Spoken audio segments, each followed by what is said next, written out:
आइए सुने बढ़िया भजन। अरे भारत के जवनवा, भारत के जवनवा,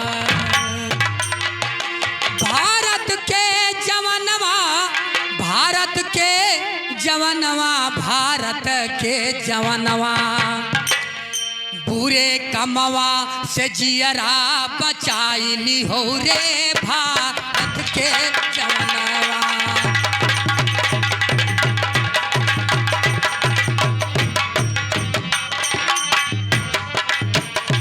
बुरे कमवा से जियरा बचाइली हो रे भारत के जवनवा।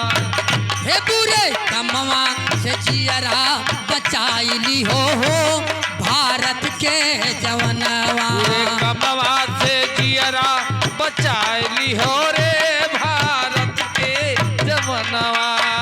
बन के गुरु सबके कथवा सुनावे, बन के गुरु सबके कथवा सुनावे।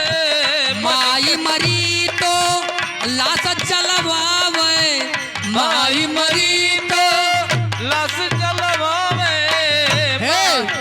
कहत है कि ही अंगुरिया हेतने का काट लियो नहीं तो पुण्य नहीं मिली।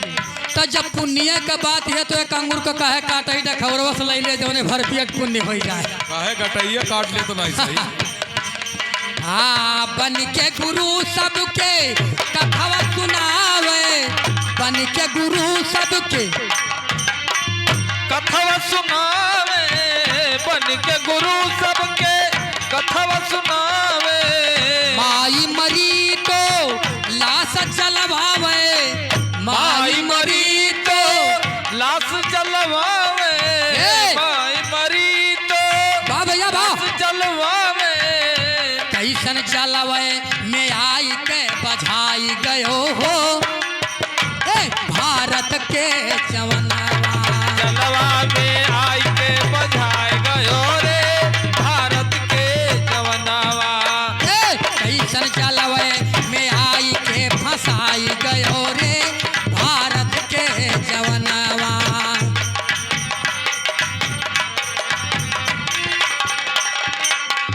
हाँ भारत के जवनवा, भारत के जवनवा, बुरे कमवा से जियरा बचाइली हो भारत के जवनवा। जियरा बचाई हो रे भारत के जवनवा। हाँ श्रीमद् भागवत के, श्रीमद् भागवत के कथवा सुनावे, श्रीमद् भागवत के कथवा सुनावे। मदिरा मास कहूँ भोगवो लगावे, मदिरा मास के भोगव लगावे। थोड़ा सा सुन लिया करो। मान लीजिए ब्राह्मण कहते हैं किसको, जिसके पास अध्यात्म ब्रह्म ज्ञान हो वही ब्राह्मण है। अर्थात नामधारी ब्राह्मण को ब्राह्मण नहीं कहा जाता। क्यों? मांसाहारी होने के नाते से। ये नहीं मैं कहता हूँ कि सब ब्राह्मण ऐसे ही है, नहीं। ये कि अगर मछली जैसे मान लीजिए ये घड़ा या कराहा दूध है, उसमें कहीं थोड़ा सा बिस्टा पड़ जावे तो खराब हो जावे। इसी प्रकार हमारे ब्राह्मण के धर्मों में कुछ अधर्म काम करने वाले हैं जिनका नाम ब्राह्मण में नहीं मानता। कहते हैं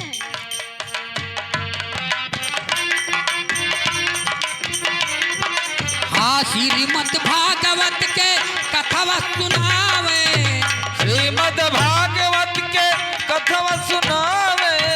मदिरा मांस के भोगवा लगावे, मदिरा मांस के भोगवा लगावे।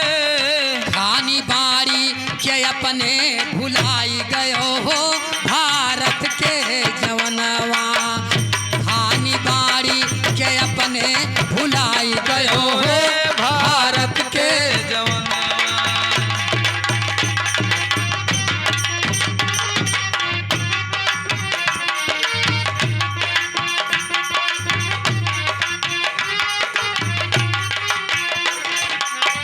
मीन मास के तू छोड़ दो खनवा, मीन मास के बाबू छोड़ दी हो खनवा। मीन मास के छोड़ दी हो खनवा, सबसे बचाई लियो, अब से बचाई लियो अपन धर्मावा, अब से बचाई लियो अपन धर्मावा, अब से बचाई लियो अपन धर्मावा। गीठा कुकुरा के हरवा भुलाई जाबो रे भारत के जवनवा।